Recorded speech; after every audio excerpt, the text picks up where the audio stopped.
그리고 그 지금 통합 국군사관학교 설치와 관련해서 논란들이 있는데 지금은 대한민국의 군사 쿠데타가 몇 번이었어요? 3번. 3번입니까? 예. 다 육군에서 벌어진 일이죠. 육사 출신들이 하는 일이죠. 네. 거기에 대해서 책임을 물은 일이 있습니까? 없었습니다.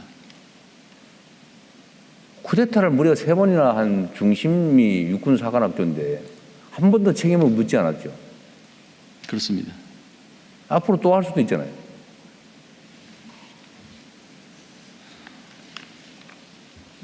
이제 그런 세상과 시대는 없어져야 되지 않겠습니까? 누가 상상했겠어요. 또 할 줄을. 대한민국이 민주화됐고 전 세계가 바라보는 선진국이 됐는데 육군 장성들이 동조해가지고 군사 친위 쿠데타를 할 걸로 누가 생각이나 했습니까? 못하게 해야 될 거냐 앞으로. 구조적으로 절대로. 지금 군 내에서 장성들이 차지하는 육사 출신 비율이 얼마나 돼요? 요새 최근에 좀 줄어들긴 했는데. 여기 인사 담당 있죠? 네. 지금 전체 그 전력 대비해서 예를 들면 입직 경로가 다양하잖아요. 예를 들면 그렇습니다. 회사, 네, 육사, 그다음에 무슨 여러 가지 있잖아요. 그죠? 그 중에 육군 사관학교 출신이 차지하는 고위 장성 비율이 얼마나 됩니까? 전체에서. 지금 장성은 총 375명입니다. 네. 근데 지금 육군 사관학교 차처럼 제가 지금 정확하게 되어 있다는 말씀 못 드리겠습니다. 대충 한 절반 되잖아요. 절반이 넘는 것 같은데. 절반이 넘습니다. 네. 네? 절반이 넘습니다.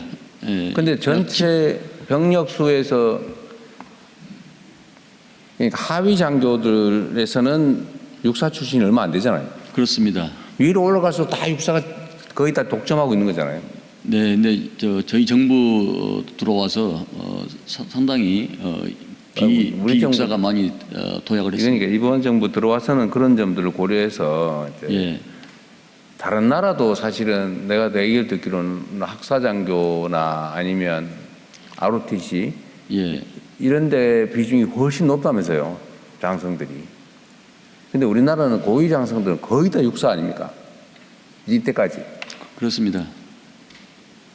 군사 쿠데타를 벌이고 나라의 헌정 질서를 통째로 파괴하는 행위를 3번씩이나 저질렀는데도 아니면 최소한 그 이전에 2번씩이나 저질렀는데도 여전히 압도적인 위치를 차지하고 있었잖아요. 그러니까 또 하죠. 성공했으면 어떻게 됩니까? 상상할 수 없을 것 같습니다. 성공했으면 주민자치센터에 옛날처럼 육군 대위들이 가서 전부 다 뒤에서 회전의자 돌리면서 감시하고 있었겠죠. 각각의 언론사에 전부 다 무슨 그때는 하사관들이 했습니까? 부사관들 가가지고 찍찍 긋고 인터넷 검열하고 했을 거 아닙니까? 그런 일들이 벌어졌는 그 핵심 중심이 육군사관학교였는데 책임을 한 번도 물은 일이 없죠. 그래서 군구조 개편과 여러 가지 정보사, 정보기관도 과감한 최초의 개편과 해체가 있었습니다. 그러니까 말이에요. 어쨌든 이거를 이미 지난 일이고 진압됐다고 그냥 적당히 넘어갈 일은 아니죠. 책임감을 가지고 추진하겠습니다.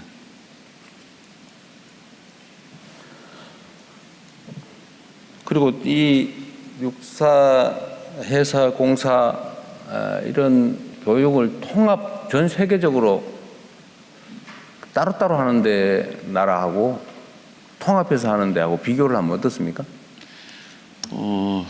사실 사관학교 제도를 가지고 있는 나라가 그렇게 많지는 않습니다.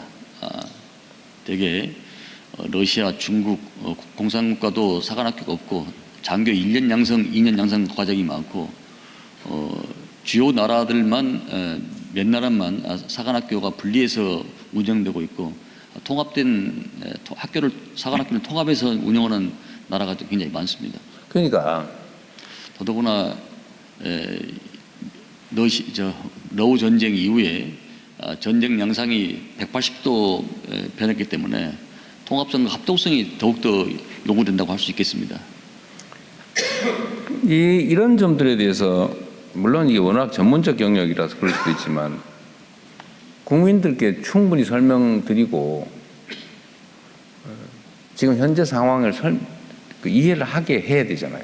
예를 들면 지금 말씀하신 대로 전 세계적으로 이런 장교 양성 전문 대학 이런 게 있는 데가 별로 없고 있다고 한들 대개 통합사관학교 형태로 운영이 되지 따로따로 군별로 떼가지고 따로 육성하고 그러니까 아주 장기간 특정 군종 그 장교들이 군대를 거의 압도적으로 장악하고 가끔씩은 군사 쿠데타를 일으켜가지고 그 나라를 절단을 내고 난 다음에도 아무런 책임도 안 지고 이런 경우가 있습니까? 통합을 하면 이럴 가능성이 좀 줄어들죠. 가장 중요한 것은 이번에 우리 정부가 추진하고 있는 것은 합동성과 전문성을 더더욱 고도화시키면서 첨단 과학 사관학교를 만든다는 데 있습니다.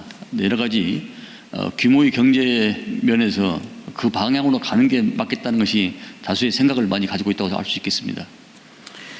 거의 대다수의 군 장병들은 정말로 국가에 충성하고 군인으로서의 소명을 충실하게 잘 이행하지 않습니까? 네. 근데 그 중에 일부가 가끔씩은 때를 지어가지고 이런 절대로 용서 못할 일을 벌이잖아요. 그런 소지를 없애야 될 거 아닙니까? 꼭 사람이 나빠서가 아니라 기회가 주어지고 유인이 생기면 넘어가는 거죠. 그럴 수 없는 합리적인 교육 시스템이 꼭 필요하겠다. 네, 국민들이 그만해도 되겠다라고 할 때까지 이해와 설득을 구하고 정진하겠습니다. 그리고 신속하고 강력하게 하세요. 근데 얘기만 하고 하다 보니까 자꾸 이러잖아요. 진척 속도가 조금 그렇습니다. 빨리 하자. 굉장히 힘든 과정을 받고 있습니다. 뭐 힘들겠지요. 세상에 힘들지 않은 개혁이 어디 있어요. 당연히 힘들죠. 대통령님 저 왼쪽 45도에 있는 네. 국방부 정책실장이 몇 가지 그래요? 말씀드리겠습니다. 네, 지금 사관학교 통합에 대해서 지금 계속해서 의견 수렴을 받고 있고 이달 말에 26일부터 이제 공청회가 있을 예정입니다. 그래서 지금 전반적으로 생도들 포함해서 국민들 여론 수렴을 하고 있습니다. 근데 사관학교 자체가 통합된 그 학교를 운영하는 데는 이제 캐나다, 호주, 일본이 있고요. 분리해서 운영하는 학교는 이제 미국, 영국, 프랑스 이렇게 있습니다. 근데 우리나라와 같이 큰 규모의 군을 운영하고 있는 국가는 양쪽에서 이렇게 찾아보기가 좀 힘든데 그렇다고 해서 미국을 또 따라가기도 어려운 이유는 미국은 계속해서 인구가 증가를 하고 있는 상황이고 저희는 학령 인구가 2040년이면 이제 45%가 감소하는 상황입니다. 그래서 현대전 상황과 전자권 전환을 고려를 해서 네. 앞으로 대통령께서 말씀하시는 통합사관학교에 대해서 속도감 있게 추진하도록 하겠습니다. 네.